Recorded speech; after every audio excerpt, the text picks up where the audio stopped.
수혜에 오신 여러분 축복합니다. 가로수들이 이제 단풍이 꽤 진하게 들었어요. 근데 길에 서 있는 그 나무들 중에서도 각각 다른 것 같아요. 어떤 나무는 또 짙게 단풍이 들었는데 또 어떤 나무는 그냥 퍼런 채로 있는 것도 있고요. 어쨌든 가을이 점점 깊어지는데 하나님이 여러분의 삶에 가을 단풍 또 가을색이 짙어지는 것처럼 은혜 더 깊게 주시기를 주의 이름으로 축원합니다. 우리 드보라 찬양대 주의 이름으로 축복합니다. 우리 더 다드림 찬양단 축복합니다. 감사합니다. 우리 앞뒤좌우 분들에게 한번 축복하면서 인사하고 그리고 제가 기도하고 시작하겠는데요. 우리 인사하실 때 오늘 성경여행 10주간에서 6번째 시간입니다. 이제 후반부로 넘어가는데요. 말씀의 은혜 받읍시다. 또 축복합니다. 이렇게 한번 앞뒤좌우 분들하고 인사들 나누겠습니다. 말씀의 은혜 받읍시다. 축복합니다. 고맙습니다. 고맙습니다. 드보라 찬양대 은혜 많이 받으십시오. 또 드보라 다드림은 찬양할 때 먼저 여러분들이 은혜 받으시기를 바랍니다. 기도하겠습니다. 하나님 아버지 은혜 진심으로 감사합니다. 하나님께서 오늘 우리를 여기로 부르셨으니 감사합니다. 길거리의 가로수들도 점점 짙게 가을빛으로 물들어가고 있는 이 아름다운 계절에 하나님께서 우리의 마음도 하나님의 거룩한 말씀으로 짙게 물들어가게 해 주십시오. 66권 성경의 흐름이 우리의 마음으로 흘러들게 하시고 우리의 마음에서 맑은 시내가 되어 흐르게 하시고 이 시내들이 합쳐져서 넉넉한 강물로 흐르게 하시고 이 강물이 사람들을 위협할 정도로 엄청나게 크거나 위세를 자랑하지 말게 하시고 사람들이 와서 발 담그고 그 물가에 있어 행복한 그런 풍요로운 또 푸근한 강물이 되게 하시고 오늘날의 교회가 이 사회 가운데 그런 공동체가 되게 하옵소서. 하나님께서 이제 6번째 시간 맞는 성경여행 10주간 오늘까지 해서 후반기 5번을 축복해 주옵소서. 오늘 드보라 찬양대 다드림 찬양단 또 예배를 섬기는 목회자와 직원들 또 예배부 부원들 또 귀한 성도들 한 분 한 분을 축복해 주옵소서. 오늘 말씀을 통해 가정과 삶 또 걸어가는 인생 모든 일에 하나님이 주시는 음성을 듣게 하옵소서. 예수 그리스도 이름으로 축복하며 기도 올립니다. 아멘. 아멘.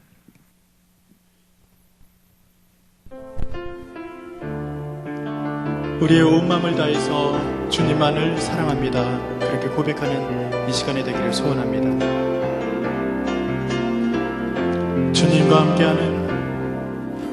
주님과 함께하는 이 고요한 시간 주님의 보좌 앞에 내 마음을 쏟네 모든 것 아시는 주님께 감출 것 없네 내 맘과 정성 다해 주 바라나이다. 나 염려하잖아도 내 쓸 것 아시니 나 오직 주의 얼굴 구하게 하소서. 다 이해할 수 없을 때라도 감사하며 날마다 순종하며 주 따르오리다. 온 마음 다해 사랑합니다. 온 마음 다해 주 알기 원하네. 내 모든 삶 당신 것이니 주만 섬기리. 온 마음 다해 다시 한번 주님과 함께하는 이 고요한 시간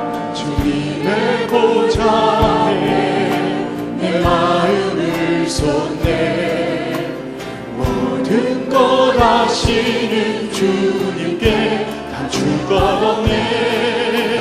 내 맘과 정성 다해 주 바라나이다.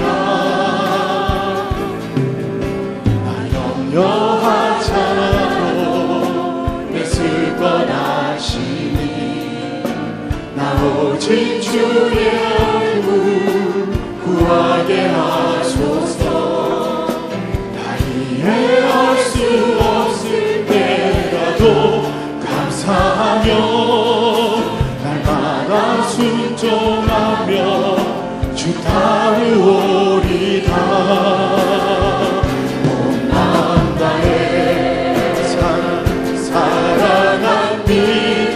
온 마음 다해 주 알기 원하네. 모든 삶 당신 것이니 주만 섬기리. 온 마음 다해 온 마음 다해 사랑합니다. 온 마음 다해 주 알기 원하네. 내 모든 삶 당신 것이니 주만 섬기리. 온 마음 다해 온 마음 다해 사랑합니다. 우리의 온 마음을 다해 온 마음 다해 주 알기 원하네. 주 알기 원하네. 내 모든 삶 당신 것이니 주만 섬기리. 온 마음 다해 우리의 마음을 다해 온 마음 다해 주님을 사랑합니다. 온 마음 다해 주 알기 원하네. 내 모든 삶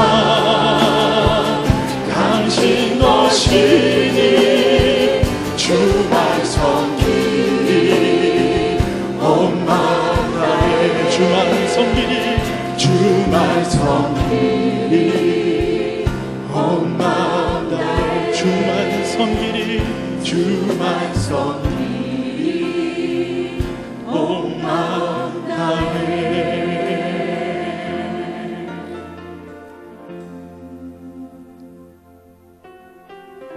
우리의 모든 것을 주님께 다 표현해도 주님의 그 사랑을 표현할 수 없죠. 우리가 그 마음을 담아서 이 시간을 주님께 올려드리기를 원합니다. 다 표현 못해도 나 표현하리라. 다 고백 못해도 나 고백하리라. 알 수 없어도 나 알아가리라. 다 닮지 못해도 나 닮아가리라. 다 표현 못해도 나 표현하리라. 다 고백 못해도 나 고백하리라. 알 수 없어도 알 수 없어도 나 알아가리라. 다 닮지 못해도 나 닮아가리라. 그 사랑 얼마나 아름다운지 그 사랑 얼마나 날 부엽게 하는지 그 사랑 얼마나 크고 놀라운지를 그 사랑 얼마나 나를 감격하게 하는. 우리 마음을 모아서 다시 한번 고백합니다. 다 표현 못해도 다 표현 못해도 나 표현하리라. 다 고백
사랑 얼마나 나를 부욕해 하는지 그 사랑 얼마나 크고 놀라운지 그 사랑 얼마나 나를 감격하게 하 우리의 목소리로 그 사랑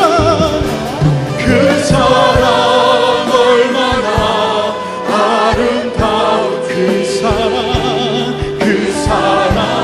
얼마나 날 부욕해 하는지 그 사랑 얼마나 크고 놀라운지 그 사랑 얼마나 나를 감격하게 우리의 손을 높이 들고 다시 한번 그 사랑을 찬양합니다. 그 사랑 얼마나 아름다운 그 사랑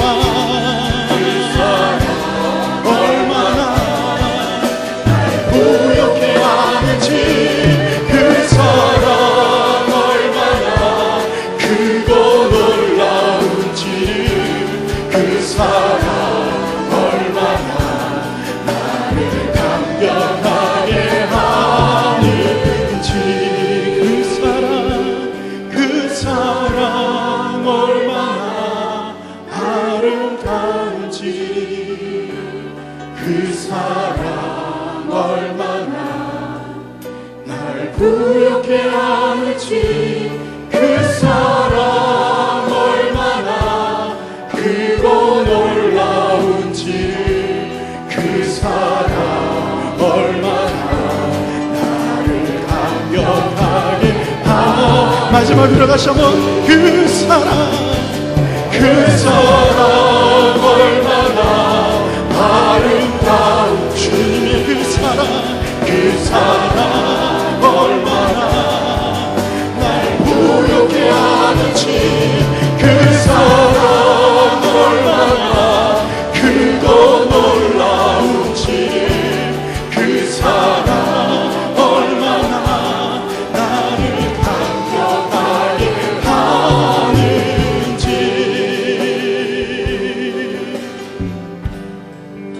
하나님 이 시간 우리의 마음이 주님께로 향하기를 원합니다. 아버지 하나님 주님의 그 뜨거운 사랑을 더 알기를 원합니다. 주님 그래서 말씀을 듣고 그래서 우리가 기도하고 그래서 주님 앞에 이 자리에 나와 예배하는 자로 섰습니다. 우리의 마음을 중심을 받아주시고 아버지 하나님 주님께서 주시는 한량없는 은혜를 목사님을 통해서 귀한 은혜를 더하실 줄로 믿습니다. 이 시간 우리가 합심하여 함께 기도하며 나아가도록 하겠습니다. 하나님 아버지 인도하여 주셔서 주께서 하신 귀한 시간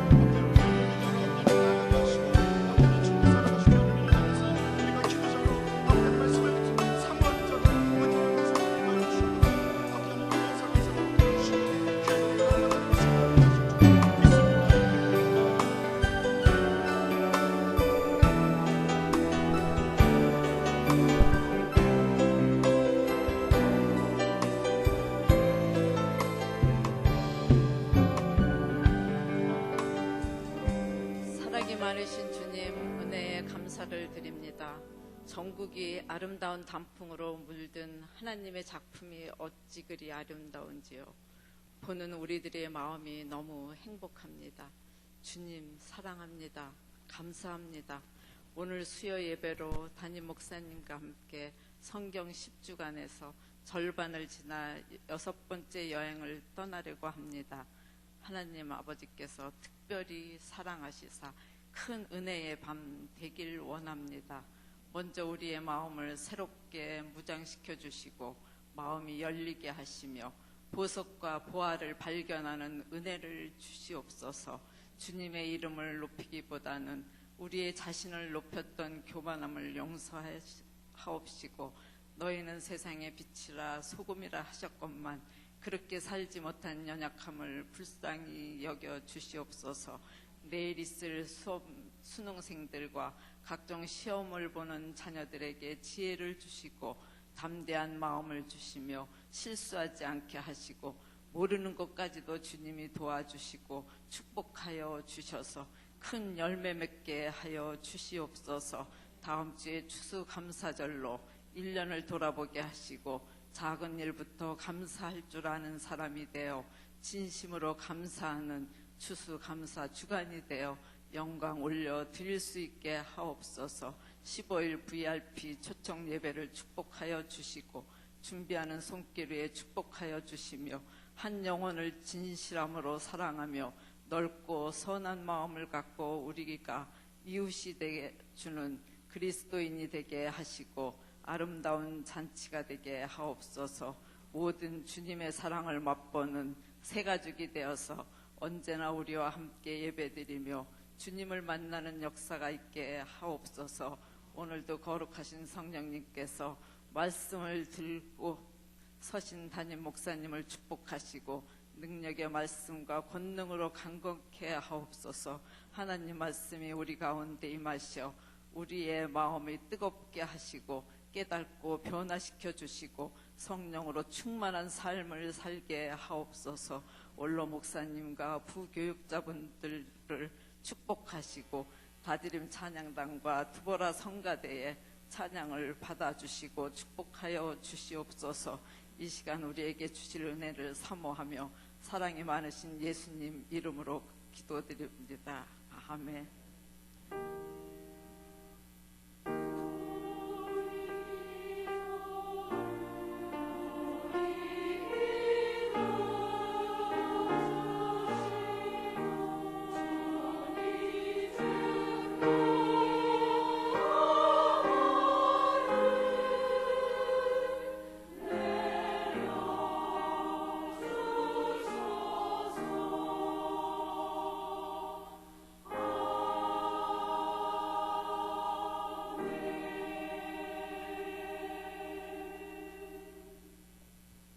네, 찬송가 부르기 시간입니다. 오늘은 찬송가 121장 우리 구주 나신 날 같이 불러보도록 하겠습니다.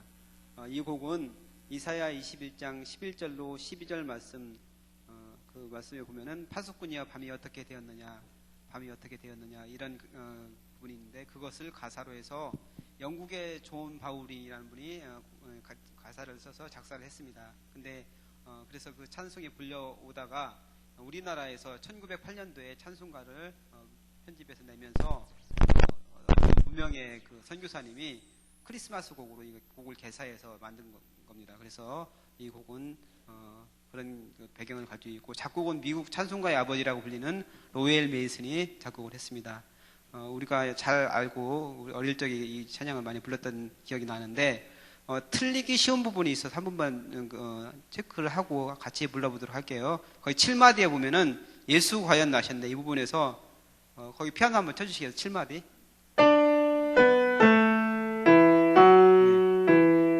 예수 과연 이렇게 부르기 쉬운데 예수 과연 이렇게 음이 좀 더 올라가야 되거든요.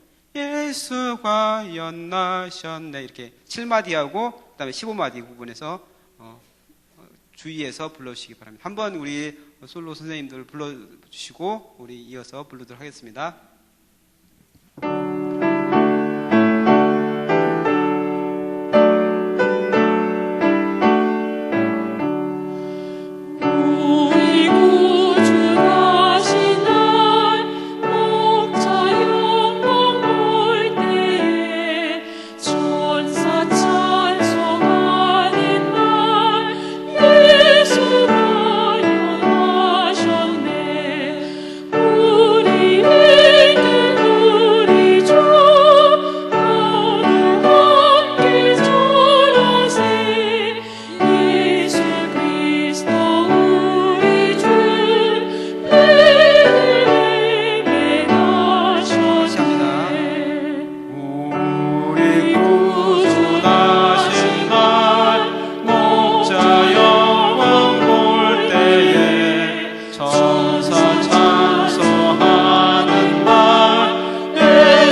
시인옥 집사님 나오셔서 성경 봉독해 주시겠습니다.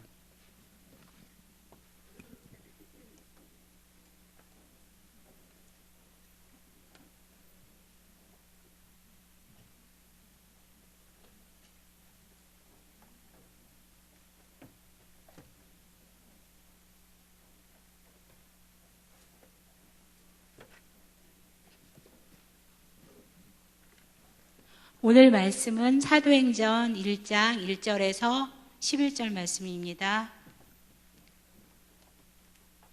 사도행전 1장 1절에서 11절 말씀입니다. 봉독하겠습니다. 데오빌로여, 내가 먼저 쓴 글에는 무릇 예수께서 행하시며 가르치시기를 시작하신부터 그가 택하신 사도들에게 성령으로 명하시고 승천하신 날까지의 일을 기록하였노라. 그가 고난을 받으신 후에 또한 그들에게 확실한 많은 증거로 친히 살아계심을 나타내사 40일 동안 그들에게 보이시며 하나님 나라의 일을 말씀하시니라. 사도와 함께 모이사 그들에게 분부하여 이르시되 예루살렘을 떠나지 말고 내게서 들은 바 아버지께서 약속하신 것을 기다리라. 요한은 물로 세례를 베풀었으나 너희는 몇 날이 못되어 성령으로 세례를 받으리라 하셨느니라. 그들이 모였을 때 예수께 여쭈어 이르되 주께서 이스라엘 나라를 회복하심이 이때니이까 하니 이르시되 때와 시기는 아버지께서 자기의 권한에 두셨으니 너희가 알 바 아니요 오직 성령이 너희에게 임하시면 너희가 권능을 받고 예루살렘과 온 유대와 사마리아와 땅끝까지 이르러 내 증인이 되리라 하시니라. 이 말씀을 마치시고 그들이 보는데 올려져 가시니 구름이 그를 가려 보이지 않게 하더라. 올라가실 때 제자들이 자세히 하늘을 쳐다보고 있는데 흰 옷 입은 두 사람이 그들 곁에 서서 이르되 갈릴리 사람들아 어찌하여 서서 하늘을 쳐다보느냐. 너희 가운데서 하늘로 올려지신 이 예수는 하늘로 가심을 본 그대로 오시리라 하였느니라. 아멘.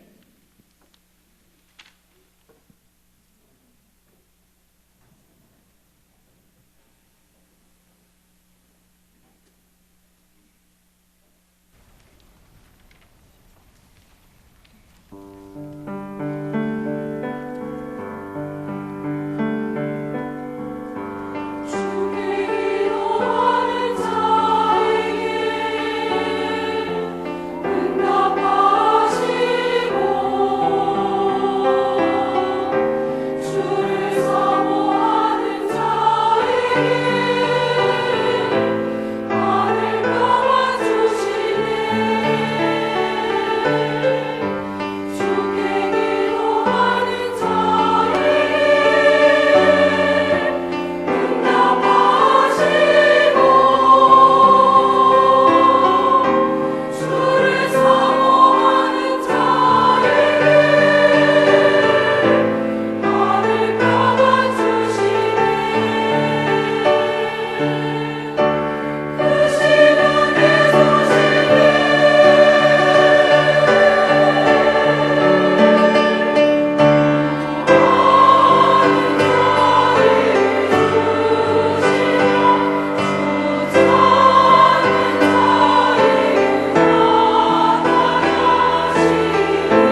네, 하나님께 영광의 박수 올린 거고 우리 드보라 찬양대 축복하며 격려하는 박수 한번 하겠습니다. 네, 귀한 분들 축복하고 또 고맙습니다. 귀한 섬김 봉사 우리 모두에게 은혜가 됐습니다. 감사합니다.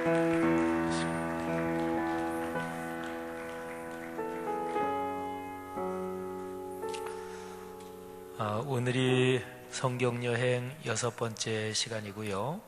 그리고 다음 수요일은 한 주 또 쉽니다. 다음 수요일은 우리 지금 찬양한 드보라 찬양대 헌신 예배고 또 추수감사절 음악 예배로 다음 주 수요일 날 드리거든요.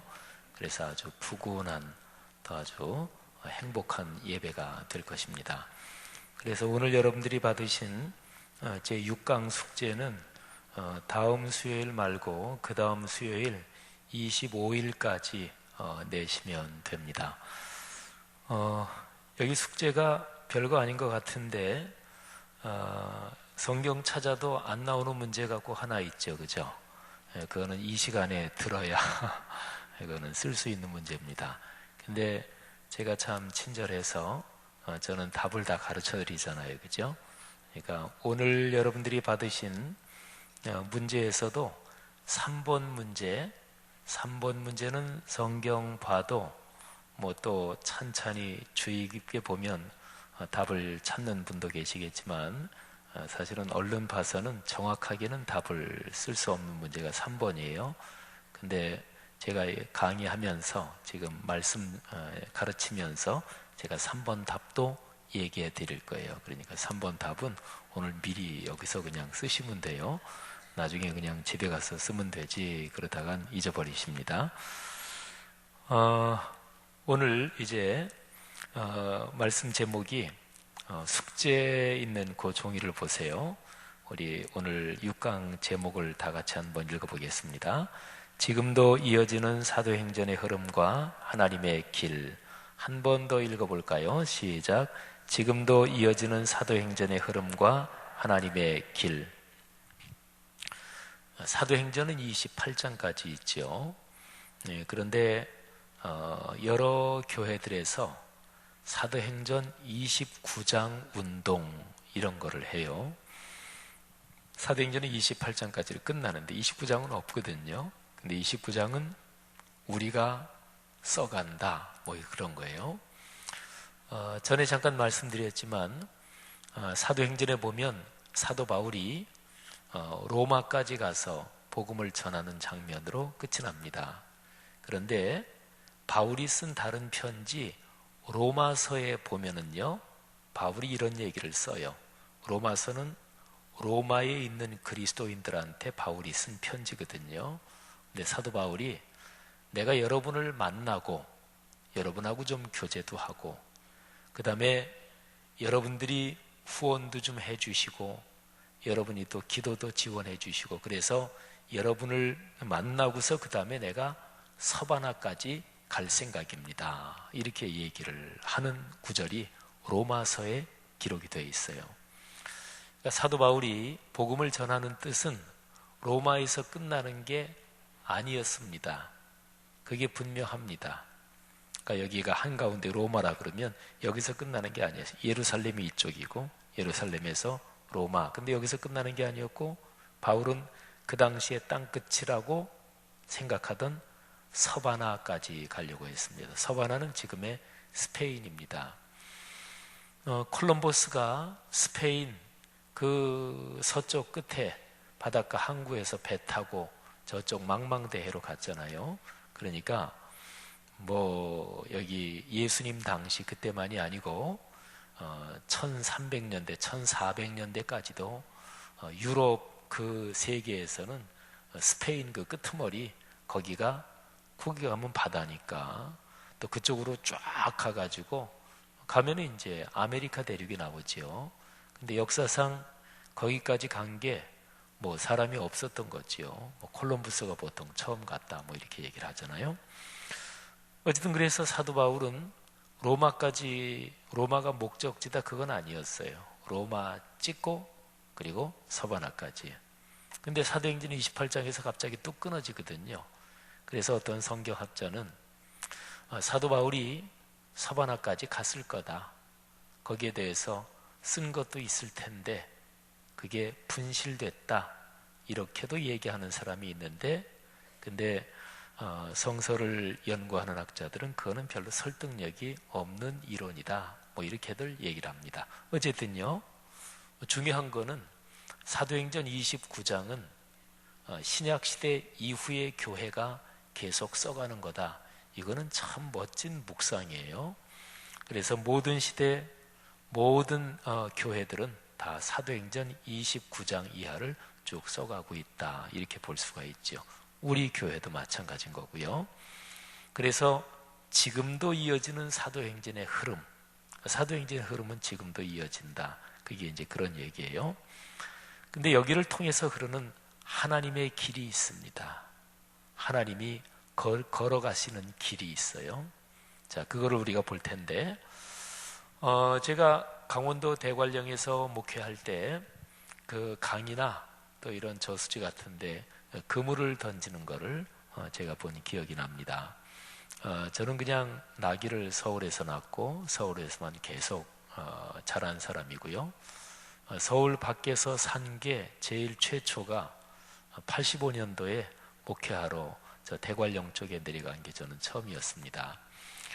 근데 거기에서 그물 던지는 거를 봤는데, 뭐 큰 그물이야, 손으로 그냥 이렇게 던지는 그물이요.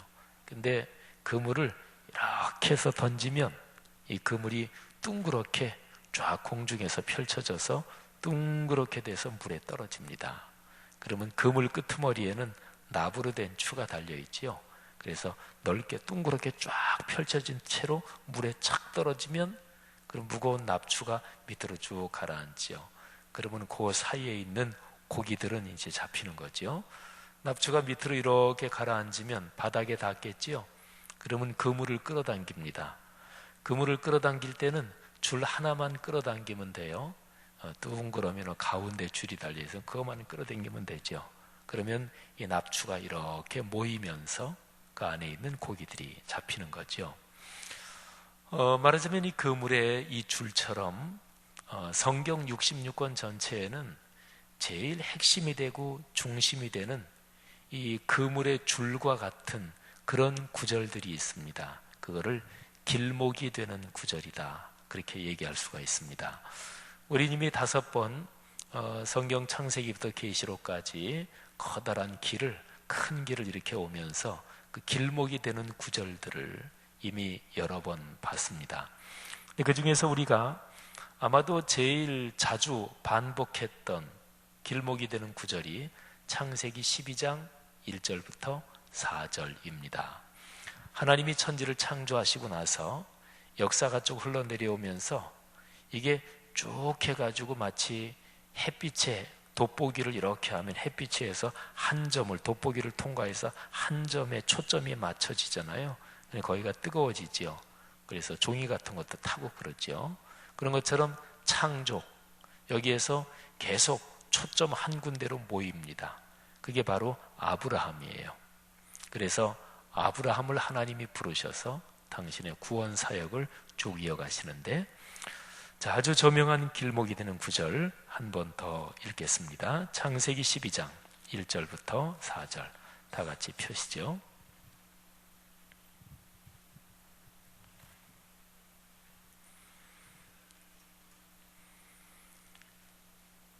창세기 12장 1절부터 4절 다 같이 봉독합니다. 시작.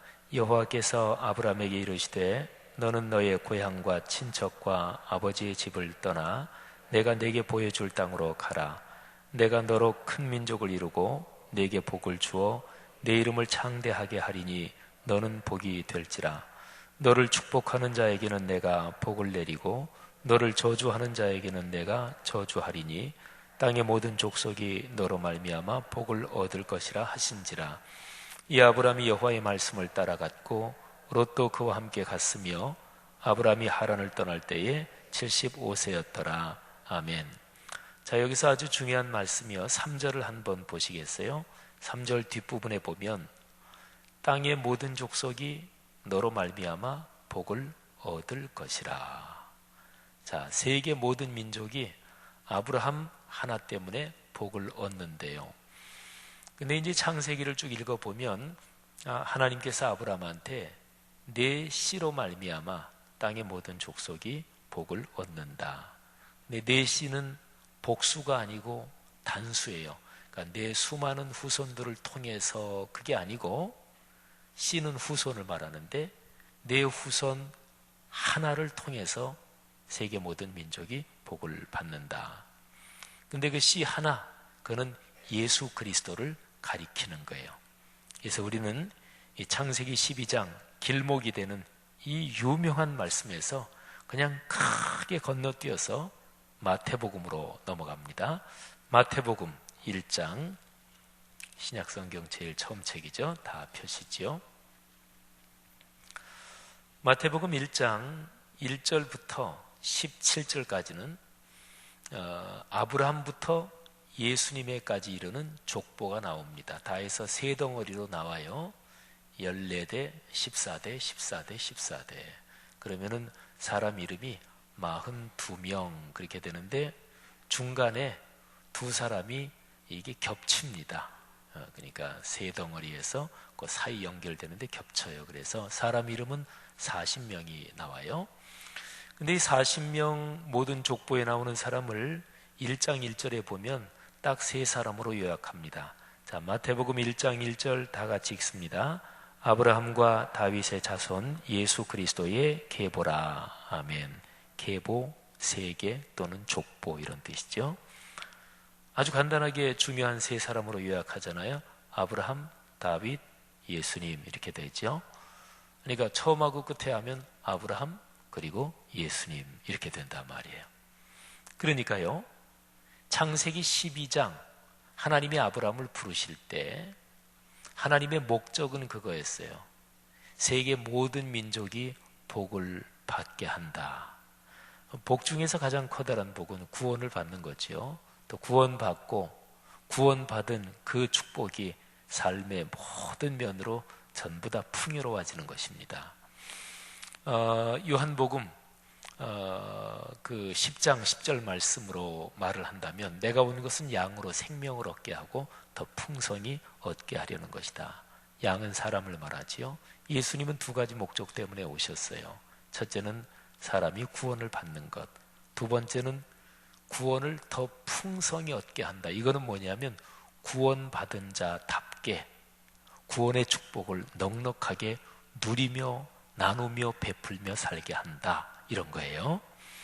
그러니까 하나님의 아브라함을 부르신 목적은요, 아브라함을 통해서 세계 모든 민족, 땅 끝까지 하나님의 축복, 하나님의 구원을 받게 한다. 이게 목표였습니다.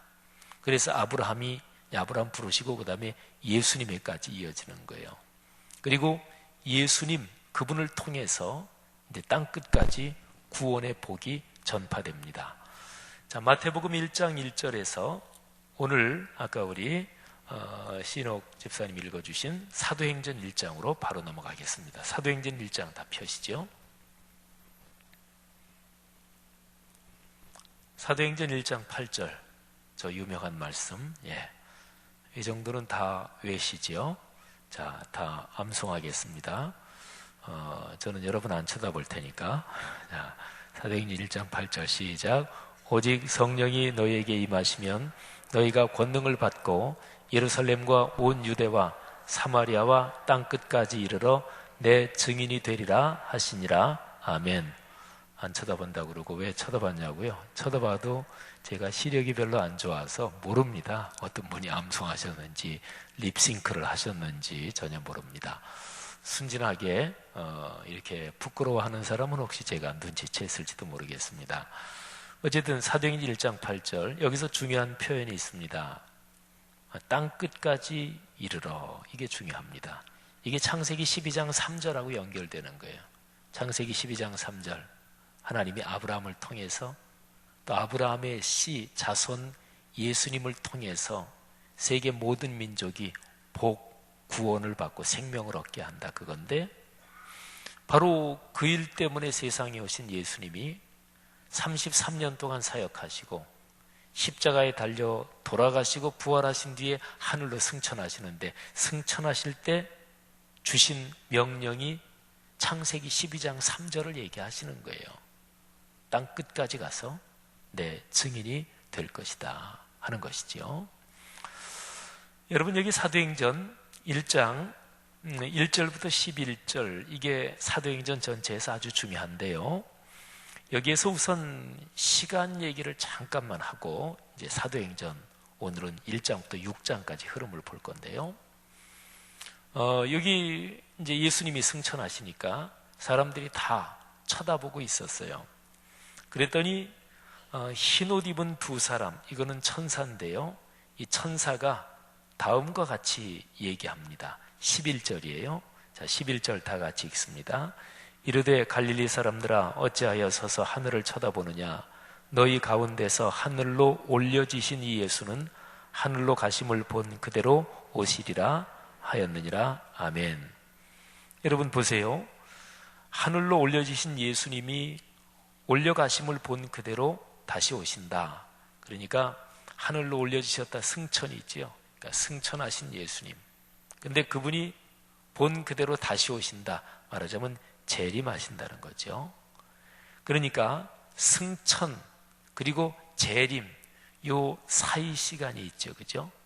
예수님이 승천하신 다음부터 그리고 재림하시기 전까지 요 사이의 시간.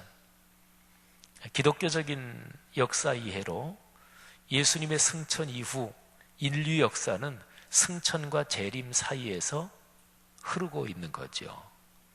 역사는 무한한 것이 아닙니다. 이거는 과학적으로도 누구나 다 그렇게 얘기합니다. 지구 행성의 이 기능이 영원한 게 아니에요. 그래서 과학자들이 지구 행성이 영원히 계속되는 게 아니고 언젠가는 뭐 이 우주에서 별이 태어나고 또 확장되고 그러다가 노쇠하고 그러다가 별이 꺼져요. 별이 이제 다 식으면 어떤 생명체도 못 살거든요. 그러다가 폭발해 버릴 수도 있고 부서져 버릴 수도 있고, 그래서 그런 얘기들 하잖아요. 어디 다른데 인류가 살 곳을 찾아야 된다. 근데 어쨌든요, 우리가 걸어가는 시간은 영원한 것이 아니고 이게 승천과 재림 요 사이 중간 시기 동안에 있는 것입니다. 우리가 보통 인생은 나그네 인생이다 이렇게 얘기를 하죠. 뭐 크게 인생 철학을 얘기할 때 그렇게 얘기할 수 있겠고요. 그리고 한 사람의 개인이 살아가는 인생길을 생각하면 분명히 그렇죠. 연세 드시면 또 생명이 다하면 또 우리 믿는 사람 저 하나님 품으로 가니까 우리는 중간 시기를 사는 거잖아요. 근데 이게 기독교적인 역사관에서 아주 중요한 것입니다. 말하자면 인류 역사는 중간 시기를 사는 것이다. 말하자면 시간의 흐름 속에서 일정 기간을 사는 거예요. 그러니까 마지막이 있는 거예요. 이게 기독교적인 역사관입니다. 기독교적인 역사관은 시간의 흐름을 직선으로 봅니다. 창조부터 길게는 창조부터 종말까지 시간은 직선으로 흐릅니다. 시간이 돌고 또 돌고 윤회하고 그러는 게 아니에요. 뭐 사람이 태어났다가 잘 살면 다음 생에서는 귀인으로 태어나고 못되게 굴면 다음 생에서는 천한 짐승으로 태어나, 그런 게 아니고 창조부터 저 종말까지 시간은 직선으로 흐릅니다. 특별히 예수님이 승천하신 뒤로 인류의 시간은 더 빠르게 흐른다고 또 볼 수가 있어요. 그래서 예수님이 종말하실 다시 오실 그때를 향해서 시간은 직선으로 흐르는 거지요. 이런 인식은 참 중요합니다. 이런 깨달음은 굉장히 중요합니다. 그래서 기독교인은 자기가 사는 세상에서 훌륭한 사회인으로, 건강한 사회인으로 살지만 그러나 이 세상 나라가 결코 영원하지 않다. 그걸 그리스도인은 잘 이해하고 있는 거죠. 어쨌든 사도행전의 시간 흐름은 이제 그렇게 됩니다. 자, 그래서 창세기 12장 아브라함을 부르시고 그리고 마태복음 1장 거쳐서 사도행전으로 이어지면서 예수 그리스도의 복음이 증언되는 거지요. 자, 그러면 사도행전 1장부터 6장까지 아주 중요한 것을 볼 텐데 먼저 1장, 2장, 3장 내용을 제가 한번 요약해 드릴 텐데 1장은 조금 전에 우리가 1장 8절 우리가 같이 읽었잖아요. 주님의 명령이 기록이 되어 있는 거지요. 땅 끝까지 가서 내 증인이 되리라. 그래서 1장을 요약하면 주님의 명령 이렇게 요약할 수 있습니다. 한번 제가 먼저 하고 따라 하시면 좋겠습니다. 주님의 명령. 한 번 더요. 주님의 명령. 자, 사도행전 2장으로 넘어갑니다. 2장 1절 한번 다 펴시겠어요? 2장 1절부터 4절까지만 다 같이 읽겠습니다. 시작. 오순절 날이 이미 이르매 그들이 다 같이 한 곳에 모였더니 호련히 하늘로부터 급하고 강한 바람 같은 소리가 있어 그들이 앉은 온 집에 가득하며 마치 불의 혀처럼 갈라지는 것들이 그들에게 보여 각 사람 위에 하나씩 임하여 있더니 그들이 다 성령의 충만함을 받고 성령이 말하게 하심을 따라 다른 언어들로 말하기를 시작하니라. 아멘. 자, 2장은 성령의 강림 이게 기록이 되어 있습니다. 한 번 더 따라 한번 해보시죠. 성령의 강림. 자, 1장이 주님의 명령이라면 2장엔 성령의 강림 사건이 기록이 되어 있습니다. 자, 그리고요 3장으로 넘어가면 베드로와 요한이 성전으로 들어가면서 미문, 아름다운 문 그런 뜻이에요. 그 성전의 문이 여러 개인데 그 중에 미문이라는 문으로 들어가면서 그 앞에 앉아서 구걸하는 신체 장애인, 다리를 쓰지 못하는 장애인을 기적적으로 일으키는 그런 사건이 3장에 기록이 되어 있죠. 자, 3장에서 유명한 구절 한 절만 읽어볼까요? 3장 6절 말씀 다 같이 시작. 베드로가 이르되 은과 금은 내게 없거니와 내게 있는 이것을 내게 주노니 나사렛 예수 그리스도의 이름으로 일어나 걸으라 하고. 아멘. 기적이 일어났고 그것 때문에 많은 사람들이 몰려들어요. 그때 몰려든 사람한테 베드로와 요한이 말씀을 전합니다. 그래서 3장에 제목을 붙인다면 말씀의 증언 이렇게 얘기할 수가 있어요. 자, 1장 다 같이 한번 따라 하시죠. 주님의 명령. 2장은 따라 하시죠. 성령의 강림. 3장은 말씀의 증언. 예, 5글자씩 딱 그 글자 수가 맞죠. 주님의 명령, 성령의 강림, 말씀의 증언 이렇게 되죠. 자, 그리고 1, 2, 3장이 이렇게 되고요. 4장부터 6장까지 보면 계속해서 주님의 명령에 따라 말씀을 증언해요. 그런데 4장부터 6장까지 보면 악한 영이 공격합니다. 그러니까 사도행전 1장 8절 성령이 너에게 임하시면 너희가 권능을 받고 예루살렘 온 유대 사마리아 땅끝까지 이르러 예수님을 증언하라 그랬는데 당연히 사탄은 그거를 싫어하지요. 그거를 막지요. 온갖 방해, 위협, 협박 그렇게 해서 방해를 합니다. 그게 4장부터 6장까지 나오는데 사탄이 악한 영이 4번 공격하는 그런 상황이 기록이 되어 있어요. 근데 예루살렘 교회는 그 4번의 공격을 다 물리칩니다. 그리고서 예루살렘 교회가 멋지게 아름답게 부흥합니다. 자, 이거를 살펴보기 전에 사도행전 1장을 한번 펼치셔서 제가 1장부터 3장까지 지금 간략하게 요약해 드렸는데 몇 구절만 제가 읽으면서 설명을 드릴 겁니다. 자, 1장 8절은 아까 말씀드렸죠. 중요한 게 있습니다. 땅 끝까지 가서 내 증인이 된다. 내 증인은 예수님의 증인이죠. 그죠? 그러니까 12제자들 그리고 초대교회 지금은 예루살렘 교회인데 이 교회가 뭘 전하느냐? 예수님 전하는 거예요. 자기 선전하는 거 아닙니다. 그러니까 예수를 믿는다는 것은 내 자랑, 내 선전이 아니라 예수님을 증언하는 건데 증언하니까 증인인 거죠. 근데 예수님을 증언한다. 그거는 복음을 증언한다. 이거하고 똑같은 거예요. 예수님을 증언한다. 그거는 복음을 전한다. 이거하고 똑같은 거예요. 그리고 복음을 전한다. 이 얘기는 늘 예수님하고 연관되는데 늘 예수의 이름으로, 예수의 이름으로. 이게 중요합니다. 근데 예수님의 12제자들은 성령의 충만을 받기 전에는 예수님의 이름으로 그런 생각이 없던 사람이에요. 내 이름으로, 내 자랑, 내 생색내고 늘 그게 가득했던 사람이에요. 성령의 충만함을 받고 이게 변합니다. 자, 그런데요, 사도행전 1장부터 6장까지 또 사도행전 28장까지도 마찬가지예요. 여기서 제일 중요한 단어 제가 4가지를 말씀드리는데, 첫째는 기도. 주님께서 사도행전 1장 8절에서 말씀하신 거는 인간의 조직 능력으로 할 수 있는 게 아니고요, 자본을 동원해서 할 수 있는 것도 아니고, 또는 경영 능력으로 할 수 있는 게 아니에요. 그거는 하나님의 능력이 임해야 할 수 있는 것입니다. 그러니까 1장 8절에서도 성령이 너희에게 임하시면 그러면 증인이 된다, 이렇게 말씀하셨거든요. 그래서 예수님이 예루살렘을 떠나지 말고 기다려라, 그렇게 말씀하셨어요. 너희가 섣불리 나가지 말아라. 왜? 그거는 사람의 힘으로 할 수 있는 게 아니기 때문에. 그래서 사람의 힘 말고 하나님의 능력을 구하는 것, 하나님의 능력을 받는 방법이 뭐지요? 그게 기도예요.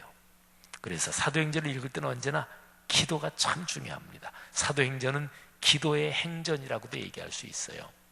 그러면 기도해서 하나님께 뭐를 받느냐? 성령의 능력을 받는 거예요. 그리고 두 번째 중요한 단어가 성령이에요. 기도, 성령. 그 다음에 세 번째 중요한 단어가 증언.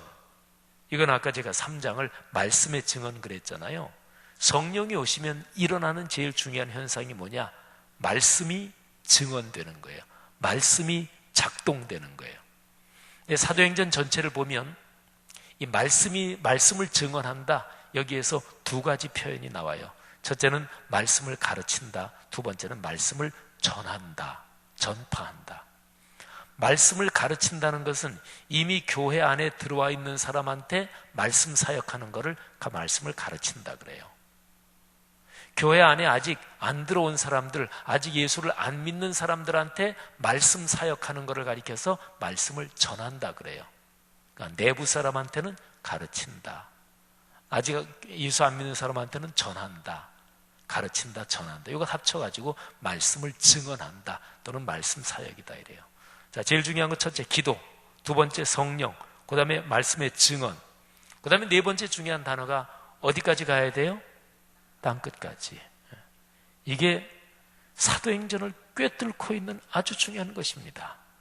사도행전만이 아니라 아까 제가 얘기했죠. 하나님이 타락한 세계를 구원하시려고 아브라함을 부르시는데, 아브라함을 부르신 그때부터 성경 전체 역사는 땅끝 모든 민족까지 이것입니다. 그러니까 성경을 자기 멋대로 저 좋은 대로 읽지 않았다면 성경을 읽으면서 땅끝 모든 족속에게 이거를 놓칠 수는 없어요. 어떤 사람이 성경 읽고도 그거를 놓쳤다, 그 사람은 성경을 아주 부실하게 읽은 사람이에요. 성경의 전체는 모든 민족, 열방, 모든 나라, 섬 먼 데까지 이런 여러 가지 표현이 다 똑같은 거예요. 땅끝까지 간다, 그런 것이지요. 자, 4가지 단어 기억하세요. 첫째가 뭐예요? 기도, 두 번째가 성령, 세 번째가 증언, 네 번째가 땅끝, 이렇게 돼요. 자, 그러면 1장 8절 아까 봤고요. 자, 1장 뒷부분에 보면 12제자 중에서 빠진 사람을 보선합니다. 보충합니다. 가룟 유다가 빠졌잖아요. 아이고, 자꾸 전문 용어가 나오려고 그러네요. 가룟 유다가 나가리가 됐잖아요. 아니, 이 전문 용어를 이해하시는 분이 많으신 것 같으네요. 제가 설명을 드리려고 했는데 설명 안 드려도 괜찮겠네요. 어쨌든 가룟 유다가 나가리가 됐. 이건 아는 사람이 많으니까 설명을 안 드리는 게 좋을. 혹시나 아니 목사님 나가리가 뭔가요? 그럼 옆에 사람한테 물어보세요. 지금 웃고 있는 사람들이 그거 잘 아는 사람들이에요. 가룟 유다가 탈락을 했고, 그래서 뽑는데 그 사람을 뽑아서 왜 뽑느냐? 그게 1장 22절에 나와요. 1장 22절 다 같이 읽습니다. 시작. 항상 우리와 함께 다니던 사람 중에 하나를 세워 우리와 더불어 예수께서 부활하심을 증언할 사람이 되게 하여야 하리라 하거늘. 아멘. 자, 빠진 사람 보충하는 기준이 있어요. 항상 우리와 함께 다니던 사람 중에서 뽑는다. 요거는 다른 말로 말하면은요, 제자가 된 사람을 뽑는다 그 얘기예요. 항상 우리와 함께 다니던 사람을 뽑는다. 이게 뭐냐면 우리 편을 뽑는다 그 얘기 아니에요. 성경을 그렇게 읽으면 또 그 왕착각이에요. 항상 우리와 같이 다닌다. 지금은 예수님이 승천하신 바로 직후니까 우리와 같이 다닌다 이 얘기는 예수님과 같이 다녔다는 얘기예요. 그러니까 예수님과 같이 다니면서 예수님한테 배우고 예수님을 닮은 사람, 그걸 말해. 그게 바로 제자를 말하는 거예요. 여러분, 직분자는 근본적으로 제자여야 합니다. 예수님을 닮은 사람이어야 돼요. 어쨌든 자격 요건이 그렇고, 무슨 일을 맡기려고? 예수께서 부활하심을 증언할 사람이 되게 하려고, 이겁니다. 여기 또 증언이 나오죠, 그죠? 근데 혼자 증언하는 게 아니에요. 우리와 더불어. 기독교 사역은 언제나 같이 하는 거예요. 독불장군처럼 하면 그건 결코 기독교 사역이 아닙니다. 자, 2장으로 넘어갑니다. 오순절 성령 강림이 있었잖아요. 아까 우리가 4절 읽었는데 4절 다시 한번 보실까요? 제가 읽습니다. 그 뒷부분에 보면 성령이 말하게 하심을 따라, 성령이 임하니까 성령은 말하게 하셔요. 다른 언어들로 말하기를 시작하니라. 근데 여기 말한다, 헬라어로 랄레오라는 단어인데, 이거는 하나님의 영이 임해서 하나님의 능력으로 말한다, 그런 단어예요. 그러니까 복음을 증언한다, 그런 거지요. 자, 근데요, 이 놀라운, 그래서 거기 온 사람이, 그 예루살렘의 오순절에 온 사람들이 언어가 각각 달랐어요. 그런데 제자들은 다 아람어, 그게 그 당시 팔레스타인에 쓰이던 언어예요. 라자 밑에 미음 받침, 아람어로 얘기했는데 거기 모인 사람들은 다 자기 나라 말로 알아들었어요. 기적이 일어난 거죠. 사람들이 놀라지요. 근데 베드로가 쭉 설교하면서, 설교에서 아주 중요한 표현이 나옵니다. 21절 보세요. 2장 21절 다 같이 읽습니다. 누구든지 주의 이름을 부르는 자는 구원을 받으리라 하였느니라. 아멘. 여기에 누구든지라는 말이 중요합니다. 누구든지 구원을 받아요. 주의 이름을 부르면. 근데 이거는 그 당시에 유대인들이 생각하기에는 말이 안 되는 얘기예요. 이방인이 무슨 구원을 받아요? 구원은 유대인만 받는 거지. 그러니까 여기서 이미 땅끝, 이게 벌써 울려 퍼지기 시작하는 거죠. 그죠?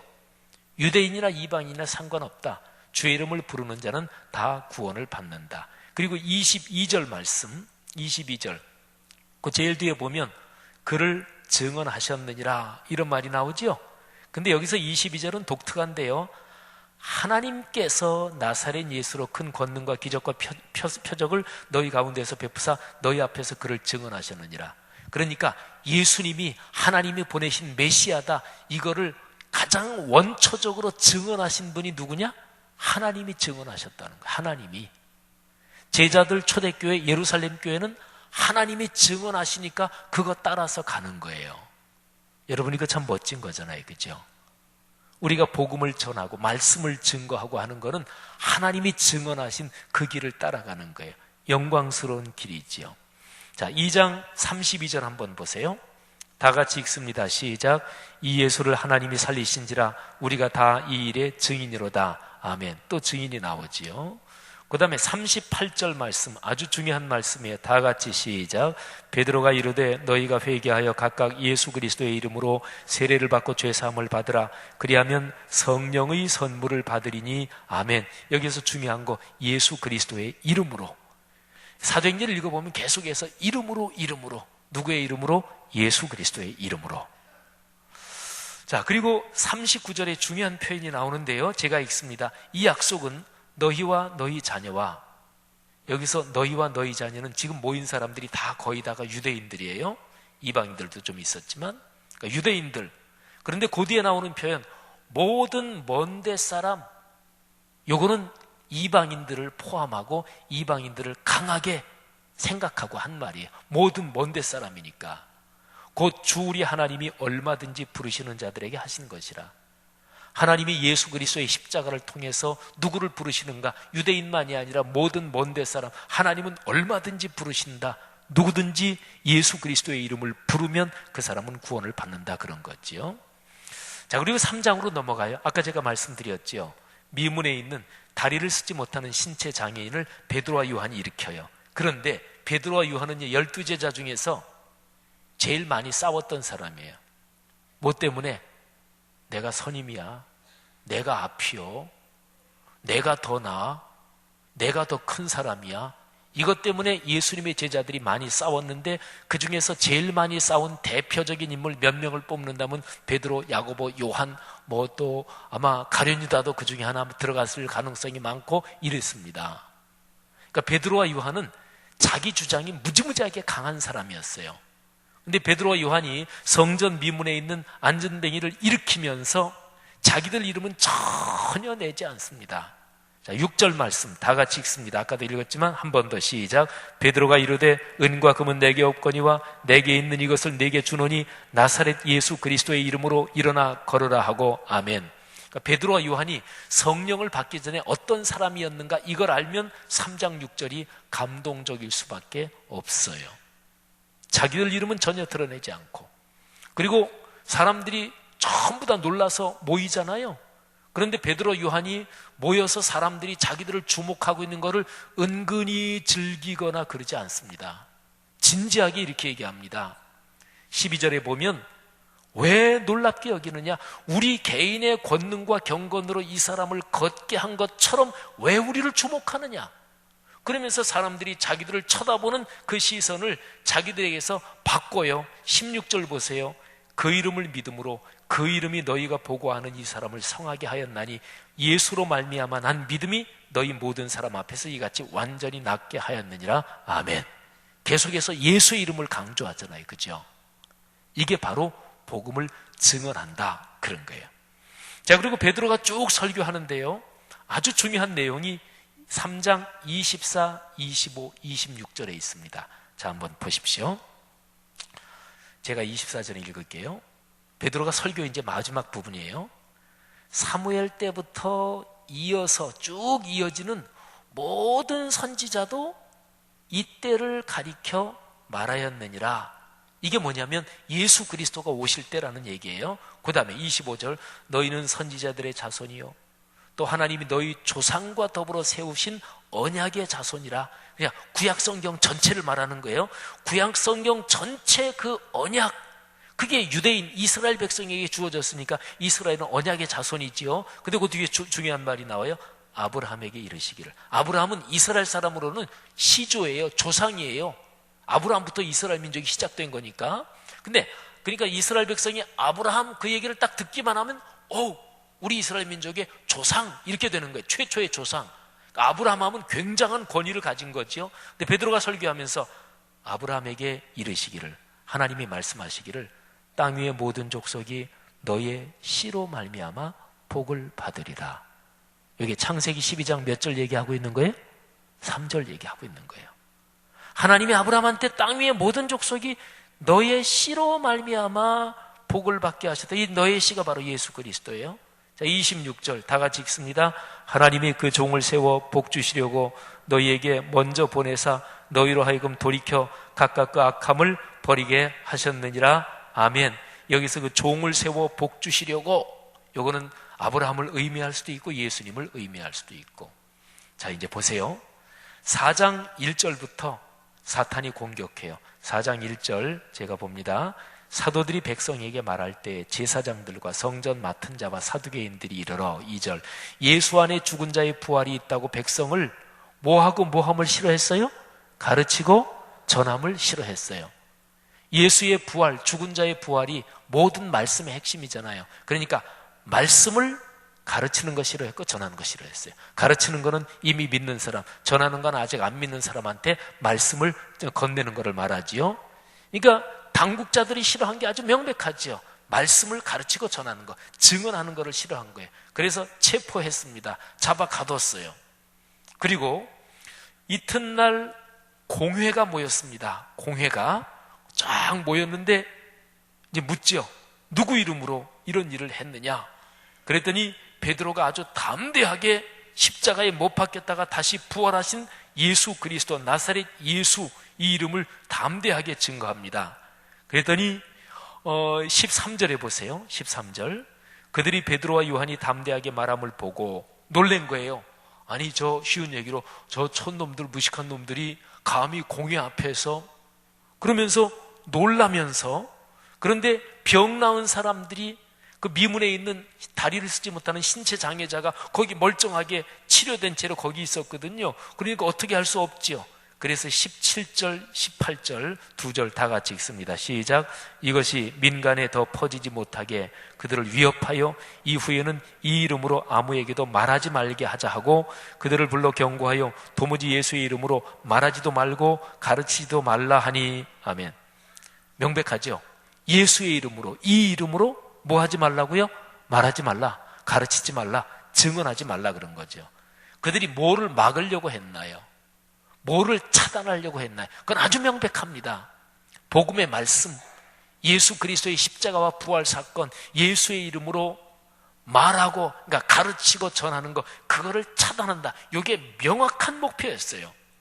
근데 19절 보면 아주 유명한 말이 나오지요.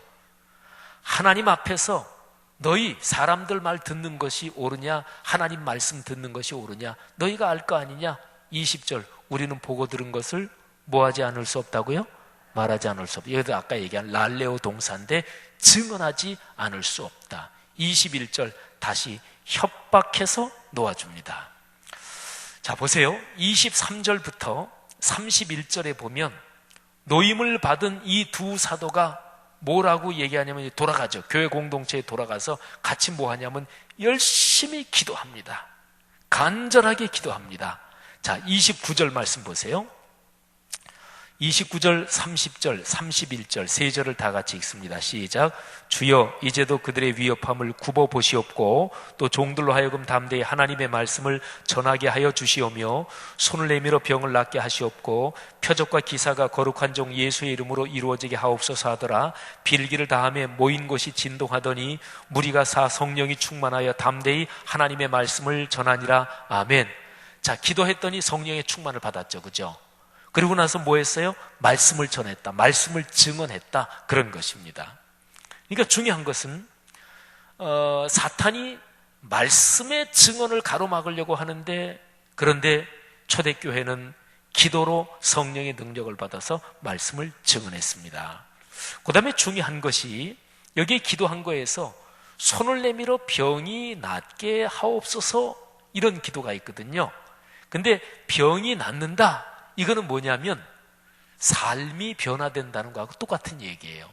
오늘날은 병 낫는다. 이제 의사한테 가서 이제 치료받으면 뭐 위장이 안 좋다. 위장약 먹고 치료받았다. 또는 어디 좀 뼈가 부러져서 수술 받았다. 그러면 그 부분 치료하는 거잖아요.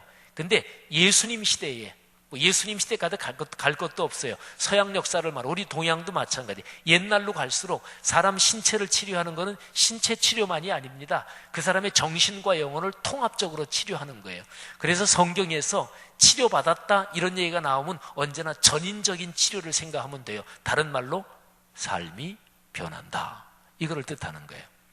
자, 1차 공격. 이거는 외부에서 위협하는 거예요. 잡아다가 가두고 공에 열어서 협박하고 위협하고 외부에서 위협하는 거죠. 안 통했죠. 그죠? 기도와 성령 충만 받아서 계속해서 말씀을 증언했어요. 땅끝까지 가는 걸음의 행진을 끊이지 않고 계속했단 말이에요. 자, 2차 공격이 이어집니다. 5장 1절부터 11절. 여기에 저 유명한 사건이 나와요. 아나니아와 삽비라 부부가 성령을 속이려고 합니다. 그 전에 잠깐요. 그렇게 해서 32절부터 4장 32절부터 37절에 보면 초대교회 성도들이 자기들이 밭이 있는 사람은 팔아서 헌금도 하고 또 거기에서 바나바라고 하는 사람이 또 그렇게 헌금했다 그 얘기가 나와요. 말하자면 물질을 바친 거잖아요. 그게 삶이 변했다는 가장 중요한 증거입니다. 그건 당연하죠. 그죠? 어떤 사람이 진짜 바뀌었느냐? 그 사람 돈 쓰는 거 보면 되는 거예요. 어쨌든 공격이 있었는데 기도하고 성령 충만받고 삶이 변해서 계속해서 땅끝까지 복음을 증언하는 걸음을 용감하게 계속했다. 자, 두 번째 5장 1절부터 11절에 보면 아나니아와 삽비라가 헌금은 했는데 속였어요. 근데 이게 아주 중대한 문제입니다. 보통 상식적으로 생각하면 조금 거짓말할 수도 있지 뭘 그까짓 거 가지고 그래. 그래도 그 사람들 헌금 많이 했는데 이게 세상적인 사고예요. 근데 여기에서 아주 중대한 게 베드로가 하는 말에 나오는데요. 5장 3절 다 같이 읽습니다. 시작. 베드로가 이르되 아나니아야 어찌하여 사탄이 내 마음에 가득하여 내가 성령을 속이고 그 땅값 얼마를 감추었느냐. 아멘. 이 아나니아가 하나님의 권능으로 죽어요. 그 다음에 부인이 그 자기 남편 죽은 걸 모르고 들어오는데 9절을 보세요. 다 같이 읽습니다. 베드로가 이르되 너희가 어찌 함께 꾀하여 주의 영을 시험하려 하느냐. 보라 내 남편을 장사하고 오는 사람들의 발이 문 앞에 이르렀으니 또 너를 내어 내가리라 하니. 여기 3절하고 9절에 공통적으로 나오는 말씀이 있죠. 성령을 속인다. 주의 영을 시험한다. 여러분 잘 보세요. 아까 얘기했잖아요. 기도하고 성령의 능력을 받아야 말씀을 증언할 수 있어요. 그래야 주님께서 명령하신 대로 땅끝까지 갈 수 있어요. 그런데 악한 영이 뭐를 약화시키는 거예요? 성령을 약화시키는 거예요. 거짓이 들어오면 성령은 역사하지 않습니다. 그러니까 이 두 번째 공격은 첫 번째 외부에서 공격하다가 안 되니까 내부적으로. 아나니아 삽비라는 헌금한 사람이잖아요. 그 당시에 밭 있는 사람이 몽땅 100% 자기 밭 다 팔아서 헌금한 건 아니었어요. 그럼 아나니아 삽비라는 교회 성도들 중에서 헌금 많이 한 사람 중에서 대표적인 사람 중에 한 사람일 거예요. 그러면 그냥 교회 헌금 들어왔으니까 그걸로 됐잖아요. 그게 바로 세속적인 생각이에요.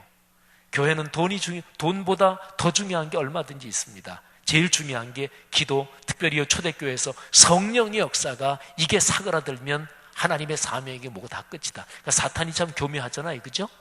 다른 성도들이 밭 팔아서 헌금하고 바나바가 팔아서 헌금하니까 그거를 싹 흉내내가지고, 그러니까 이 두 번째 공격은 내부에서부터 변질시키려는 공격이에요. 자, 보세요. 12절 말씀, 5장 12절부터 보면은요, 한 마음으로 그들이 모여서 솔로몬 행각에 모였다, 예배했다, 그런 얘기예요. 그리고 삶이 변화됐어요. 다른 사람들의 병이 고쳐지고 삶이 변화됐습니다. 자, 16절까지 두 번째 공격이 끝납니다. 두 번째 공격도 실패로 들어갔지요. 자, 세 번째 공격은 5장 17절부터 40절까지입니다. 세 번째는 다시 외부로부터 공격해요. 자, 17절하고 18절 두 절을 읽습니다. 시작. 대제사장과 그와 함께 있는 사람, 즉 사두개인의 당파가 다 마음의 시기가 가득하여 일어나서 사도들을 잡아다가 옥에 가두었더니. 내부적으로 변질시키려는 게 안 되니까 다시 외부적으로 공격하죠. 전보다 더 세져요. 아예 그냥 대놓고 잡아다가 가두었어요. 자, 그런데 주님의 사자 하나님의 천사가 밤에 옥문을 열고 사도들을 끌어냅니다. 20절을 보세요. 끌어내서 뭐 하라 그러냐면 가서 성전에 서서 뭐를 말하라 그래요? 이 생명의 말씀을 백성에게 말하라. 말씀 증언해라, 그런 얘기예요. 21절 그들이 듣고 새벽에 성전에 들어가서 새벽에 뭐 해요? 가르치더니. 새벽부터 가르쳤어요. 자, 그러니까 대제사장들 공회가 또 모였어요. 그래서 옥에 있는 사람 끌어내라, 신문해야 되겠다. 그런데 옥에 보니까 없습니다. 어디 있느냐? 거리에서 사람들 가르치더이다. 잡아와라. 그래서 잡아와서 공회 앞에 세웠습니다. 신문하는 28절 보세요. 이르되 우리가 이 이름으로 사람을 가르치지 말라고 엄금하였으되, 예수의 이름으로 예수님의 말씀을, 하나님의 복음을 가르치지 말라고 엄하게 금지했다, 그런 거죠. 여러분, 지금 악한 영의 목표가 너무너무 명백하잖아요. 말씀 가르치지 말아라, 말씀 전하지 말아라, 예수의 이름으로 말하지 말아라. 그게 왜 두려우냐면 말씀을 제대로 가르치면 삶이 변하거든요. 삶이 변한 사람은 사탄은 결코 어쩌지 못합니다. 삶이 변하지 않은 사람은 사탄이 쉽게 들어갈 수가 있어요.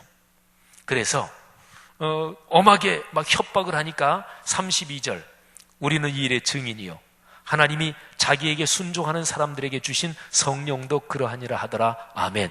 여러분, 여기 멋진 말이 나와요. 우리는 이 일의 증인입니다. 근데 우리만이 아니라 누가 또 증인이에요? 성령도 증인입니다. 아까 앞에서 봤죠? 하나님께서 예수 그리스도를 증언하셨어요. 근데 여기선 성령이 또 증언하십니다. 그러니까 복음의 말씀이 전파되는 것은 삼위일체 하나님의 사역이에요. 우리가 안 해도 됩니다. 다른 사람이 안 하면 하나님이 다른 사람을 통해서 시킬 거예요. 그러니까 그 일을 하는 사람이 복이 있는 거죠. 사랑하신 여러분, 하나님의 말씀의 사역이 이토록 중요한 거 다시 한번 깊이 기억할 수 있으면 좋겠습니다. 그래서 도무지 안 되니까 이제는 채찍질을 합니다. 40절 보세요. 5장 40절. 그들이 옳게 여겨 사도들을 불러들여 채찍질하며 예수의 이름으로 말하는 것을 금하고 놓으니, 막으려는 게 뭔지 다시 한번 분명해지죠. 예수의 이름으로 말하는 것, 증언하는 것, 말씀 사역하는 걸 금지하고 채찍질하고 놔줘요. 근데 41절 보세요. 합당한 자로 여기심을 기뻐한다. 그 이름을 위하여, 또 나오죠. 예수의 이름을 위하여 능욕받는 일에 합당한 자로 여기심을 기뻐하면서, 이 사도들의 이 시선이, 기준이 어디 있어요? 하나님이 어떻게 보시느냐 거기 있잖아요. 하나님 앞에 합당하냐 거기 있잖아요. 여러분, 교회는 하나님의 기준에 합당하냐, 하나님이 어떻게 생각하실까, 여기에 기준이 분명히 서 있지 않으면 증언하지 못합니다. 전도하지 못해요. 전도하면서도 엉뚱한 짓 하죠. 우리 교회 숫자 불리자, 그건 전도의 목표가 아니에요. 잘못된 거예요. 전도하는데 우리 교회 큰 단체 만들자, 그게 전도 목표가 아니에요. 그건 비슷한 것 같지만, 아이 목사님 그게 그거지요. 아니에요. 그것 때문에 한국교회가 이렇게 망가진 거예요. 그러니까 정확하게 성경대로 전도해야 되는데 하나님 앞에 기준이 있어야 돼요. 전도는 내 편 만들기 위해서 전도하는 게 아니에요. 그러니까 사도들이 채찍질을 받으면서 하나님 감사합니다, 이렇게 주님의 이름을 위해서 채찍에 맞을 수 있다는 게 얼마나 감사한지 모르겠습니다. 이거는 하나님께 기준이 있지 않으면 못하는 거예요. 전도하다가 내 자존심 상해서 삐져서 안 한다고요. 나 그 사람하고는 안 해. 하나님께 기준이 있는 거예요? 전도를 뭘로 보고 그래요? 그잖아요. 하나님께 합당하느냐, 이게 중요한 거예요. 그리고 42절, 5장 42절 다 같이 시작. 그들이 날마다 성전에 있든지 집에 있든지 예수는 그리스도라고 뭐하기 가르치기와 전도하기를 그치지 아니하니라. 아멘. 세 번째, 외부의 협박도 굳건하게 이기고 계속 땅끝을 향하여 전진 또 전진. 마지막 네 번째 공격, 6장 1절부터 7절. 자, 6장 1절 다 같이 읽습니다. 시작. 그때 제자가 더 많아졌는데 헬라파 유대인들이 자기의 과부들이 매일의 구제에 빠짐으로 히브리파 사람을 원망하니. 아멘. 재정 문제가 터졌어요. 그러니까 예루살렘 교회는 히브리파가 많았거든요. 과부들은 삶이 어려웠어요. 히브리파 과부도 어려웠고 헬라파 과부도 어려웠고, 근데 헬라파는 예루살렘 교회에서 수가 적었어요. 그러니까 사람들이 생활이 덜 어려운데도, 좀 괜찮은데도 히브리파 과부한테 먼저 구제금을 줬단 말이에요. 이 초대교회 중에 초대교회는 예루살렘 교회부터 오늘날까지 교회가 가장 기본적으로 바탕이 든든해야 되는 그 중에 하나가 뭐냐? 재정을 공평하게 써야 돼요. 돈 문제, 교회 헌금 문제에서 공평. 우리 교회는 목적 헌금하는 거는 1,000원짜리 한 장도 다른데 안 써요. 1,000원짜리 한 장도. 절대로 이 목적을 위해서 헌금합니다 하고 목적 헌금 광고하고 하는 거 있죠. 그건 1,000원짜리 한 장도 다른 데 쓰면 안 돼요. 왜? 그거는 헌금한 사람들하고 약속이에요. 하나님 앞에서의 공적인 약속이에요. 그리고 헌금에 대해서 2중 3중으로 체크를 해야 돼요. 그래서 교회 헌금은 아주 철저해야 돼요. 재정 관리하는 거 있잖아요. 꿈이름 새벽기도나 부흥회 헌금. 부흥회 헌금 개수는 절대로 혼자 하는 게 아니에요. 헌금 바구니 여기서 딱 들 때부터 두 사람이 같이 가는 거예요. 그럼 사람 못 믿느냐? 꼭 그렇게 말하는 사람들이 있어요. 사람 못 믿는 게 아니라 사람은 돈에 약하게 다 누구나 마찬가지예요. 그렇기 때문에 제도와 시스템을 그렇게 해서 헌금은 성도들이 할 때부터 주님 앞에 하는 것이고 기부금 내는 것이 아니고, 헌금은 계수할 때부터 관리하고 그리고 지출할 때도 공정하게 해야 돼요. 구제 헌금이 나간다, 그리고 원칙이 공정해야 돼요. 헌금 관리하고 결정하는 사람이 나 그 사람하고 가까워 그래서 더 주고, 사도행전 6장 바로 요 죄를 짓는 거예요. 공정해야 돼요. 치우치지 말아야 돼요. 이렇게 재정이 분명하면 그 교회는 기본적으로 신뢰할 수 있는 토대가 되는 거죠. 자, 사건이 터졌어요. 어떻게 했을까요? 두 가지로 해결했어요. 첫째, 재정 문제에서 나랑 친하니까 또 그 사람 내가 알아. 나 전에 그 사람한테 신세 졌어. 신세 졌으면 개인 돈으로 갚지. 왜 교회 공금 가지고 그래? 공금이 지 돈이요? 공금은 하나님의 돈이지.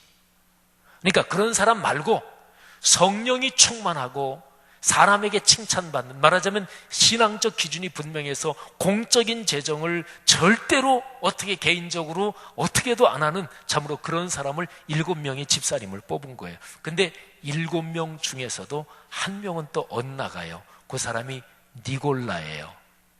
니골라는 신약성경 뒤에 보면 니골라 당이라고 나와요. 바로 7명의 집사 중에 한 명이 엇나간 거예요. 여러분, 인간의 제도는 불완전해요.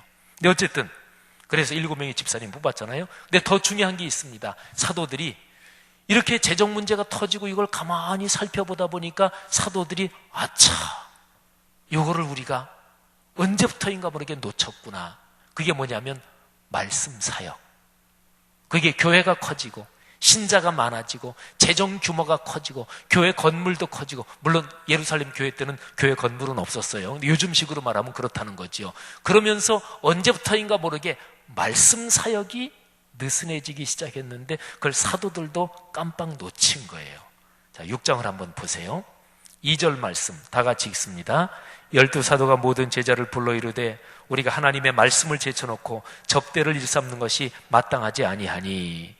말씀을 제쳐놓고 접대를 일삼는 것, 말씀과 접대 두 가지가 나오지요. 자, 4절로 넘어가서 읽습니다. 시작. 우리는 오로지 기도하는 일과 말씀 사역에 힘쓰리라 하니. 자, 여기 사도행전 6장에 보면 두 가지 사역이 나옵니다. 여기 숙제 3번 답이에요. 자, 사도행전 6장 1절부터 7절에서 말씀하는 교회 양대 사역은 무엇인가요? 첫째, 말씀의 사역. 두 번째, 접대의 사역. 그리고 접대라는 말 대신에 식탁의 사역, 이렇게 해도 좋습니다. 그러니까 양대 사역, 첫째 사역은 말씀의 사역, 두 번째 식탁의 사역 또는 식탁을 접대 또는 구제라고 해도 좋아요. 여기 헬라어 원어로 보면 말씀의 사역, 말씀 사역하고 또 하나가 한 기둥이 뭐냐면 전통적인 용어로 말하면 구제 사역이에요. 어렵고 힘든 사람 도와주는 거. 그러니까 교회가 맡은 사역은 기둥이 두 개, 하나는 말씀의 증언, 땅끝까지. 그 다음에 두 번째는 어려운 사람, 배고픈 사람 먹이고, 헐벗은 사람 입히고, 또 굶주린 사람 먹이고, 또는 어려움에 처한 사람 거기에 적절하게 돕고 하는, 말하자면 구제, 긍휼 사역이 있죠. 이 두 가지 가지고 땅끝까지 계속하는 게 초대교회입니다. 교회가 해서 교회 사역이죠. 자, 그래서 6장 7절. 자, 어려운 네 번째 시험, 이것도 이기는데 6장 7절 말씀 다 같이 읽습니다. 시작. 하나님의 말씀이 점점 왕성하여 예루살렘에 있는 제자의 수가 더 심히 많아지고 허다한 제사장의 무리도 이 도에 복종하니라. 아멘. 우리 교회 주제 성경 구절이잖아요. 그죠? 그러니까 네 번째 시험도 굉장히 교묘하죠. 내부로부터 변질시키려고 그러잖아요. 그죠? 내부에서 일어난. 여러분 4장부터 보면 첫 번째 공격, 외부로부터 위협, 협박. 안 되니까 두 번째 공격, 아나니아 삽비라 통해서 내부적으로 변질시키려고. 안 되니까 다시 외부적으로 협박하고 위협합니다. 세 번째 공격이죠. 그거 안 되니까 네 번째 공격은 다시 내부적으로 돈 문제, 재정 문제, 인간 사회 어느 조직체나 다 약한 거예요. 그걸 통해서 공격해요. 네 번 공격이 아주 교묘하죠. 그죠? 그런데 예루살렘 교회 초대교회는 늘 기도했고요. 그리고 성령의 능력으로 분별력이 있었고, 그래서 말씀을 어떤 경우에도 놓치지 않았어요. 그리고 그 말씀을 붙잡고 땅끝까지 전진 또 전진, 계속해서 목표 지점을 잃지 않고 계속 갔단 말이에요. 여러분, 이게 교회입니다. 그리고 그런 교회에 하나님이 축복해 주시는 거예요. 그러니까 말씀이 삶이 돼서 말씀이 흐르는 게 무엇보다 중요한 거지요.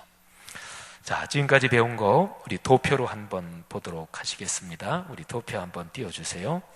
조명도 조금 어둡게 좀 해주시고. 자, 창세기 12장 1절부터 4절, 마태복음 1장 1절로 이어지죠. 자, 그게 어디로 이어지나요? 이제 사도행전으로 이어지는 거죠. 1장부터 28장. 그리고 29장, 그죠? 우리가 29장을 써가고 있는 거예요. 자, 그 다음에 이제 사도행전 1장, 2장, 3장이 크게 어떤 주제인지 보겠습니다. 자, 1장 다 같이 읽습니다. 시작. 주님의 명령. 2장 성령의 강림. 3장 말씀의 증언. 주님의 명령은 1장 8절이에요. 오직 성령이 너희에게 임하시면 너희가 권능을 받고, 예루살렘부터 시작해서 땅끝까지. 2장에서 성령이 강림하죠. 3장에서 다리를 쓰지 못하는 신체 장애인을 일으키면서 말씀을 증언하지. 예수의 이름으로 우리가 가진 것은 없지만 우리가 가진 것은 너에게 준다. 그러면서 예수의 이름으로 일어나 걸어라 그러잖아요. 자, 공격. 첫 번째 공격부터 네 번째 공격이 있는데, 첫 번째 공격, 이거는 외부에서 협박하는 거지요. 그다음 두 번째 공격은 내부에서, 아나니아 삽비라 사건 통해서 내부를 변질시키려고 하는 것이고, 세 번째 공격은 또다시 외부에서 협박하지요. 그리고 네 번째 공격은 다시 내부에서 교회 재정 문제 때문에. 그리고 7절에 빨간 줄 쳐놨지요. 우리 교회 주제 성경 구절이에요. 사도행전 6장 7절은 모든 지금까지 2000년 교회 역사에서 교회가 악한 영의 괴계를, 악한 영의 공격을 하나님의 성령의 분별력으로 극복하고서 교회가 아름답게 부흥한 가장 대표적인 구절이 사도행전 6장 7절이에요. 그게 바로 우리 교회 주제 성경 구절이란 말이에요. 우리 교회는 사도행전 6장 7절 말씀 붙잡고 예수님 재림하실 때까지 가는 거란 말이죠. 자, 그리고 밑에 중요한 게 기도에서 성령의 권능을 받고, 그래서 증언하는 거죠. 말씀을 증언하는, 가르침 전도. 어디까지요? 땅끝까지. 자, 도표 한번 전체적으로 다 보여주시겠어요? 예. 자, 도표 전체 보면 지금도 이어지는 사도행전의 흐름과 하나님의 길. 자, 제일 위에 커다랗게 길목이 되는 창세기 12장, 마태복음 1장, 그리고 사도행전을 이어지는, 그리고 오늘 사도행전 1장부터 6장 7절까지 같이 공부했습니다. 여러분, 오늘 배운 이 말씀을 가만히 한번 내 삶에 연결시켜 보십시다. 내가 예수 믿는 것, 나는 기독교 신앙을 어떻게 생각하고 있나요? 물론 누구나 다 자기 자신이 급하지요. 또 내 삶이 누구나 다 중요합니다. 아이 입시 중요하고, 또 내 병 고침받는 것 중요하고, 다 중요합니다. 근데 근본적인 거를 오늘 배운 말씀 여기에 걸고서 인생길을 걸어가는 거예요. 자녀 문제 위해서 기도할 때도, 입시 위해서, 취업 위해서, 또는 병 고침 위해서, 또는 사업 위해서, 이 근원적인 데 걸고 그리스도인이 모든 걸 기도할 때 하나님이 이 근원적인 소명을 위해서 그 사람을 축복해 주시는 거예요. 이게 기독교적인 기도예요. 그렇게 마음껏 물질 축복을 위해서 마음껏 기도하십시오. 그렇게 마음껏 자녀 후손 사회적인 성취를 위해서 기도하십시오. 근데 근원적인 목표, 이거를 늘 붙잡고 기도하십시오. 그게 바로 기독교적인 기도예요.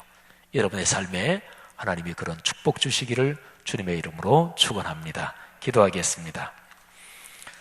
우리 다 같이 한 2분 정도만 기도하는데요, 우리 들은 말씀 가슴에 끌어안고, 주님 그렇습니다. 창세기부터 이어지는 하나님의 거룩한 구원의 흐름, 사도행전을 통해서 지금도 이어지는데, 말씀을 증언하는 일, 말씀이 삶으로 이어지는 이 소명을 위해서 제가 인생길을 걷게 하시고, 제 아들, 딸, 손녀, 손자, 우리 가문 대대로, 또 우리 교회, 이 땅에 있는 모든 교회들, 이 중요한 것 놓치지 않게 하옵소서. 말씀 놓으면 죽습니다. 말씀은 절대로 놓으면 안 됩니다. 다 같이 통성으로 각자가 잠시 기도합니다. 하나님 아버지, 은혜를 감사합니다. 오늘 말씀을 듣고 다시 한번 주 앞에 기도합니다. 하나님 아버지, 사도행전에서 우리가 배우는 귀한 신앙의 가르침, 우리의 삶으로 이어지게 하옵소서. 성령으로 붙드시고 우리 안에 거룩한 영으로 충만케 하셔서 하나님의 말씀 붙잡고 그 말씀이 제 삶이 되게 하시고, 우리의 삶으로 이어져 말씀을 주변 사람들에게 증언할 수 있도록 도와주옵소서. 주여 믿습니다. 축복하옵소서. 이 기도 응답하시는 줄 믿습니다. 감사합니다. 할렐루야. 한 번 더 기도합니다. 내일 있을 수능 시험을 위해서 기도합시다. 우리에게 모든 아들, 딸들, 손녀, 손자들, 우리 귀한 젊은이들, 또 취업을 준비하는 젊은이들 위해서도 또 기도하시기를 바랍니다. 또 직장에서 진급이나 각종 시험을 치는 사람들 위해서도 기도하시되, 특별히 내일이 수능일이니까 수능생들을 위해서 집중해서 기도하시고, 또 돌아오는 주일에 VIP 초청 예배를 위해서 기도합시다. 오늘 공부한 거하고 아주 직결된 거지요. 우리가 100여 분을 초청할 것입니다. 그분들이 돌아오는 주일부터 해서 계속 우리와 한 가족으로 저 영원한 나라에 이를 때까지 같이 이 공동체에서 신앙생활하게 하옵소서. 다 같이 한 2분 정도 기도합니다. 하나님 아버지 은혜를 진심으로 감사합니다.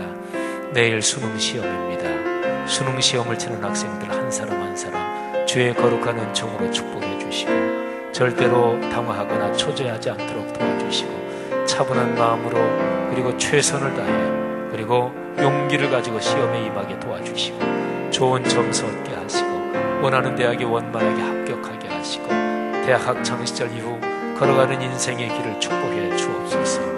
부모님들의 기도를 주님께서 응답하여 주옵소서. 하나님 아버지 간절히 기도합니다.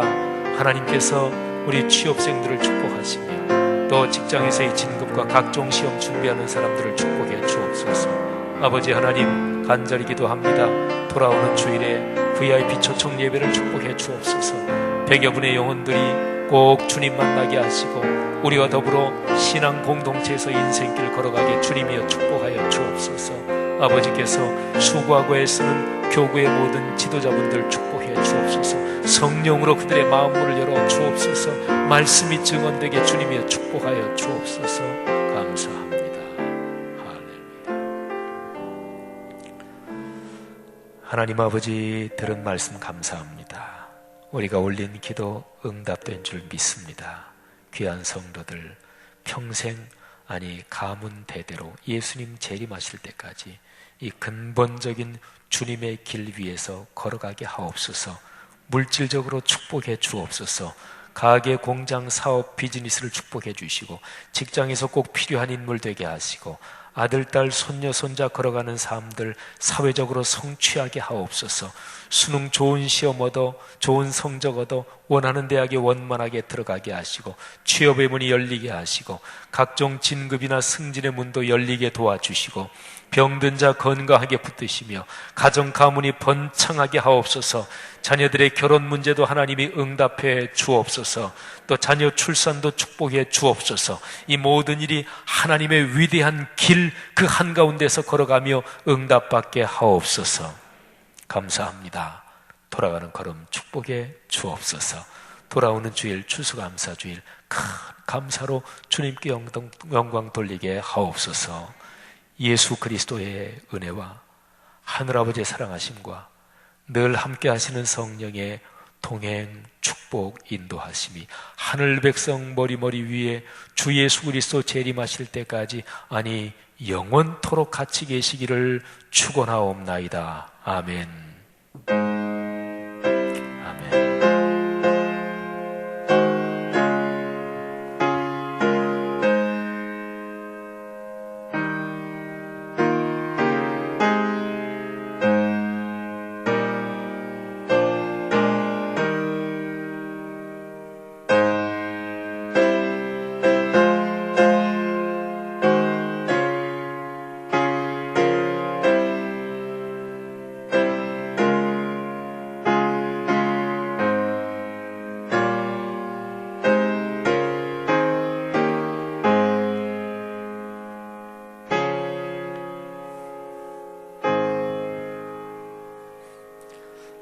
네, 교구별로 잠시 시간 갖고 평안히 돌아가시기를 바랍니다. 고맙습니다.